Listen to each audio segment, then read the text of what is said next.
جناب ہمارے ساتھ اس سیگمنٹ میں موجود ہیں پاکستان کے صف اول کے قانون داں محترم اعتزاز احسن صاحب. ان سے پوچھتے ہیں کہ جو قانونی پیکج لایا جا رہا ہے اس پہ ان کی کیا سوچ ہے. اعتزاز صاحب بہت شکریہ اپنا قیمتی وقت دینے کا. جوڈیشل پیکج لانے کی تیاریاں بہت زور و شور سے جاری ہیں. ابھی تک جو اس کے خد و خال سامنے آئے ہیں, کیا لگتا ہے کہ اس کے آنے کے بعد انصاف کا اصول جو ہے کیا لوگوں کے لیے زیادہ آسان ہو جائے گا یا فائدہ صرف حکومت کو ہوگا؟ جناب نہیں, یہ تو کوئڈ پروکو ہے. یہ تو قاضی صاحب نے آج سارا افشا کر دیا راز. کوئڈ پروکو ہے. کوئڈ یہ کہ قاضی صاحب کو گورنمنٹ کو یہ پہلے دیں گے کہ گورنمنٹ کو وہ سیٹیں جو سنی تحریک کو اور اس کو جانی تھیں یا انڈیپینڈنٹ رہنی تھیں وہ دے دی جائیں گی گورنمنٹ کی پارٹی کو. وہ مسلم لیگ نواز کو مینلی دے دی جائیں گی. اب ان کے پاس 2/3 میجورٹی ہو جائے گی. اب 2/3 میجورٹی کا افزانہ جو دینا ہوگا قاضی صاحب کو وہ گورنمنٹ دے گی کہ قاضی صاحب کے کی میعاد جو ہے وہ بڑھا دی جائے. اب قاضی صاحب اکیلے یہ میعاد اپنی بڑھاتے ہوئے امبیرس ہوتے تھے, اس لیے یہ طے ہوا ہے کہ تمام ججز کی, ہائی کورٹ کے اور سپریم کورٹ کی, ان کی رسپیکٹیولی 3 سال میعاد بڑھا دی جائے. اب قاضی صاحب جنہوں نے کل کہا تھا کہ میں یہ اپنی ٹینیور نہیں بڑھاؤں گا, وہ کہیں گے کہ اور میں استعفیٰ دے کے چلا جاؤں گا, وہ 2 ٹوک الفاظ میں کہا تھا. وہ کہیں گے اب کہ جی یہ تو میں نے نہ استعفیٰ دیا ہے نہ میں نے اپنی ٹینیور ایکسٹینشن لی ہے, یہ تو ٹینیور ہی میرا بڑھ گیا ہے سب کے ساتھ, تو میں اس میں پابند نہیں ہوں استعفیٰ دینے کا.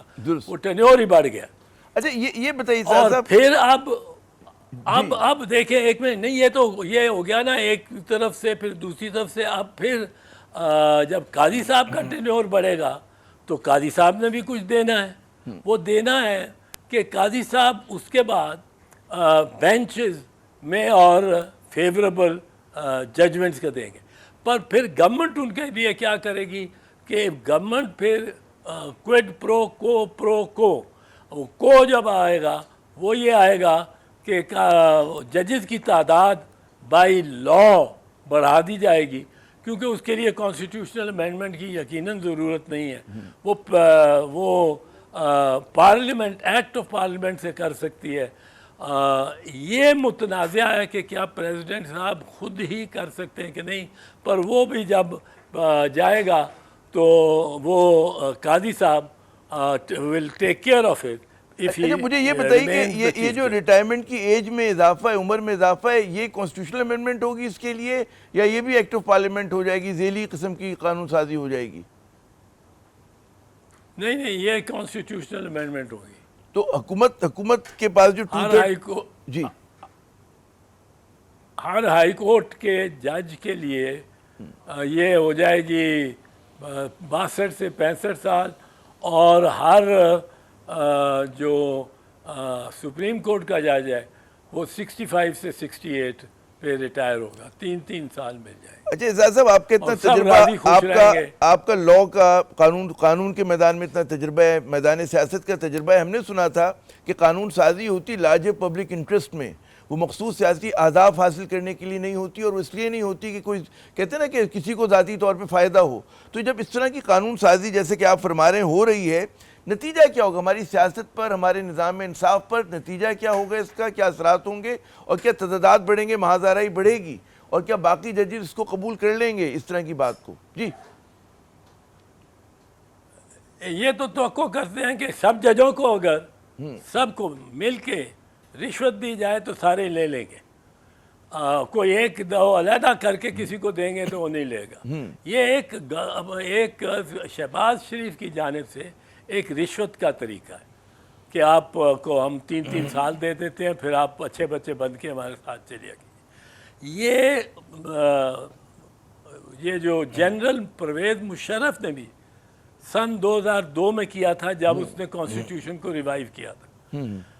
3 سال اس کو ملے تھے, جس میں ریوائیو کرنے 1999 میں اس نے ٹیک اوور کیا تھا 2002 میں، اس نے کانسٹیٹیوشن کو ریوائیو کیا تھا، لیکن اس میں جو سپریم کورٹ نے اس کو اختیار دیا ہوا تھا آئین میں ترمیم کرنے کا، وہ ترمیم کر کے، اور وہ ترمیم جو اس نے کی تھی وہ اس میں یہی 68 سال اور ہائی کورٹ کے 62 سے 65 سال ریٹائرمنٹ ایج کر دی تھی۔ اس کے ہم بہت خلاف تھے۔ بی بی شہید نے اس کے خلاف بہت بیانات دیے، وہ ملک سے باہر تھی، ایگزائل میں تھی، پر ہم نے جب ہم پیپلز پارٹی کے تھے، ہم نے لیڈ کی فائٹ اگینسٹ دس کہ یہ ہم سب ججوں کو رشوت نہیں دے سکتے کہ ہم رشوت دے رہے ہیں سب ججز۔ اچھا، اس مرتبہ کیا ہوگا پاکستان پیپلز پارٹی کا؟ کیا آپ کو لگ رہا ہے اس مرتبہ کیا پوسچر ہوگا، کیا پوزیشن ہوگی پیپلز پارٹی کی؟ میں تو سوچتا ہوں کہ بی بی نے اتنا کلیئرلی لیا تھا اس پہ، اتنا کلیئرلی کہ پیپلز پارٹی کے لیے مشکل ہوگا میرے خیال میں اس کو سپورٹ کرنا۔ میں اس مشاورت میں تو نہیں ہوں گا، پر میں یہ عرض کر سکتا ہوں کہ پیپلز پارٹی کے لیے اس لیے مشکل ہوگا کہ بی بی نے شدت سے، شد و مد سے اس کو اپوز کیا تھا، اور 17ویں ترمیم جو ہی 17ویں ترمیم ہوئی اس میں، یہ 18ویں سے پہلے، اس میں ہی 2003 میں اس کو اڑا دیا گیا، 2002 کے بعد 2003 میں ہی اڑا دیا گیا۔ اچھا، پھر یہ تو ہو گیا مطلب پیپلز پارٹی کا، ممکن آپ اس کے بات کریں کہ ماضی میں کیا کیا اور اب کیا ہو سکتا ہے۔ وکلا برادری کا کیا موقف ہوگا؟ مجھے یاد ہے کہ مزاحمت تو ماضی میں ہوئی، اب بھی بعض کے جو رہنما ہیں کہہ رہے ہیں کہ جی یہ صحیح نہیں ہو رہا۔ آپ کے خیال میں وکلا برادری میدان میں ہوگی کہ اس سے پاکستان کی سیاست میں مزید فرکشن جو ہے وہ بڑھے گا، کنٹرڈکشن بڑھے گا؟ نہیں جی، وکلا برادری کو اب آنا پڑے گا۔ وکلا برادری بالکل نکلے گی، 2007-2008 کی طرح نکلے گی، اور اس کو بڑی ہماری نوجوان قیادت بڑی اس معاملے میں خوب جاندار ہے اور طاقتور ہے۔ ہم جو 1907 میں 65-66 سال کے تھے اور بڑے کافی حرکت میں تھے، ہمارے سے زیادہ حرکت میں اب جو نوجوان ہیں، اور وہ بالکل اس میں نکلیں گے۔ یہ تو ایک طرف پارلیمنٹ کی بے توقیری ہو رہی ہے، ادھر سے جوڈیشری کی بے توقیری۔ یہ سمجھائیے کہ حکومت کو اتنی کیا پریسنگ، مطلب اتنا کیا دباؤ ہے کس طرح کی وہ قانون سازی کرے کہ گول پوسٹ کو چینج کر دے، بجائے اس کے کہ وہ کنسنسس بلڈنگ کرے، وہ تمام اقدامات کرے کہ جس سے پاکستان کے اندر جو ہے تضادات میں اضافہ ہو رہا ہے اور محاذ آرائی میں اضافہ ہو رہا ہے۔ کیا آپ کا اسسمنٹ ہے؟ دیکھیں ضیاء صاحب، ہر M N A M P A بشمول پرائم منسٹر، ہر M N A M P A جو پنجاب سے مسلم لیگ نون کے ٹکٹ پہ منتخب ہوا ہے، اس کے صحن میں ایک لاش گڑی ہوئی ہے، ایک لاش گڑی ہوئی ہے۔ اب اس کو خوف ہے کہ وہ نہ نکل آئے، اس کے لیے وہ آئینی ترمیم بھی کرے گی گورنمنٹ، اس کے لیے قانون کی ترمیم بھی کرے گی، اس کے لیے عدلیہ کو بھی زیر کرنے کی کوشش کرے گی، اور بوٹوں والوں کے ساتھ کے پیر پکڑنے کی کوشش کرے گی۔ اور بشمول نواز شریف، ہر M N A M P A جو مسلم لیگ نون کا پنجاب سے منتخب ہوا ہے، اس کے صحن میں ایک لاش دفن ہے، اور وہ لاش میں بتاؤں آپ کو کون سی ہے؟ جی، وہ فارم نمبر 45۔ جس دن فارم نمبر 45 عدالت میں پیش ہو گئی، ان کا کچھ نہیں بچنا، کیونکہ نواز شریف کی فارم نمبر 45، شہباز شریف کی، مریم کی، یہ جب الیکشن کمیشن نے اپنی ویب سائٹ پہ اپلوڈ کی تھی تو آپ نے دیکھ ہی لیا تھا، انہوں نے 4 گھنٹے کے اندر ساری ڈاؤن لوڈ کر دی، کیونکہ ان میں نواز شریف کے کوئی 19,000 کی بجائے 1,30,000 ووٹ کیے ہوئے تھے، اور کٹنگز اور اوور رائٹنگ سے، اور جو ڈاکٹر یاسمین راشد تھیں ہیں ان کے کوئی 1,18,000 سے 13,000 کیے ہوئے تھے.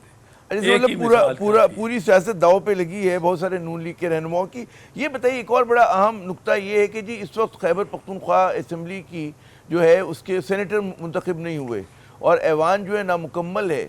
کیا سمجھتے ہیں کہ کوئی یہ پہلو نکل سکتا ہے کہ اس طرح کا مطلب اگر آپ کی کہتے ہیں نا کہ ایوان نامکمل ہو اور وہ اس طرح کی قانون سازی کر سکتا ہے, کیا جائز ہوگا کہ ایک فیڈریٹنگ یونٹ کی نمائندگی نہیں ہے وہاں پر بھرپور طریقے سے؟ جی دیکھیں جی, یہ Senate is the house of the federation and Pakistan is the federation. اس میں کسی ایک کے اتنے زیادہ ٹوٹل ایبسنس کے بعد ایک یونٹ کے وہ فیڈرل ووٹ اور الیکٹرل کالج فیڈرل تو نہیں رہتا. تو یہ تو ہم پہلے بھی کہہ چکے ہیں غلط ہے, یہ غلط ہے. یہ غلط ہے. لیکن جی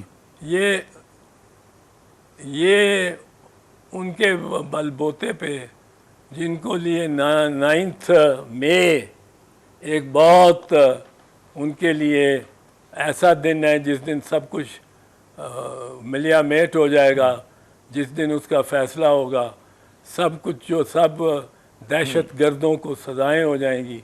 حالانکہ یہ نہیں پتہ کہ ٹرائل جب اوپن ہوگا, کیونکہ اگر ملٹری کورٹ ٹرائل بھی ہوا جو ہو نہیں سکتا تو اوپن ٹرائل تو ہوگا. اوپن ٹرائل میں یہ اب مجھے نہیں پتہ ملزم اس میں کوئی بلوائی ہوگا پرائیویٹ یا مسلم آئی جی یا مجرم آئی جی پنجاب ہوگا. یہ تو جو کراس ایگزامینیشن ہوگا اس پہ پتہ لگے گا, اور اس میں بتانا پڑے گا آئی جی پنجاب کو کہ اس کے کسی ایس ایچ او کوئی ایس ایچ او اگر وہاں نہیں پہنچا جہاں آگ لگی رہی تھی تو وہ اس نے کسی ایس ایچ او کو وقت مختصر ہے, نوٹس جاری کیا. وقت مختصر ہے. مجھے آخری سوال میں آپ سے کروں گا کہ بہت سے تجزیہ کاروں کا یہ کہنا ہے کہ جی اس لیے آپ دیکھ رہے ہوں گے پارلیمنٹیرینز کو کچھ گرفتار ہوا, پی ٹی آئی پہ کریک ڈاؤن ہوا, اس کا مقصد صرف یہ ہے کہ جی ایوان میں اگر نمبرز کم ہو جاتے ہیں تو حکومت کو جو ہے کچھ نمبر گیم میں فائدہ ہوگا. کیا یہ تجزیہ یا یہ قیاس آرائی درست ہے؟ ہاں یہ بالکل درست ہے. صرف یہ ہے کہ جو آئینی ترمیم ہے اس کی گنتی کا انحصار جو لوگ حاضر موجود ہیں ان پہ نہیں ہے. اس کی گنتی 2/3 of the total seats in parliament ہے. وہ اگر ویکنٹ ہو سیٹ یا وہ اس پہ غیر حاضر ہو ایم این اے یا سینیٹر, اس سے فرق نہیں پڑتا, وہ 224 کے 224 ہی چاہیے ہوں گے. بہت شکریہ اعزاز صاحب, آپ نے اپنا قیمتی وقت دیا. ناظرین یہاں پر ہم لیتے ہیں ایک وقفہ. وقفے کے بعد جب دوبارہ حاضر ہوں گے تو پاکستان کی جو سیاست کی محاذ آرائی ہے اس کی نبض جانچنے کے لیے ہم مزید بات کریں گے. ہمارے ساتھ موجود ہوں گے سندھ کے سابق گورنر محمد زبیر صاحب.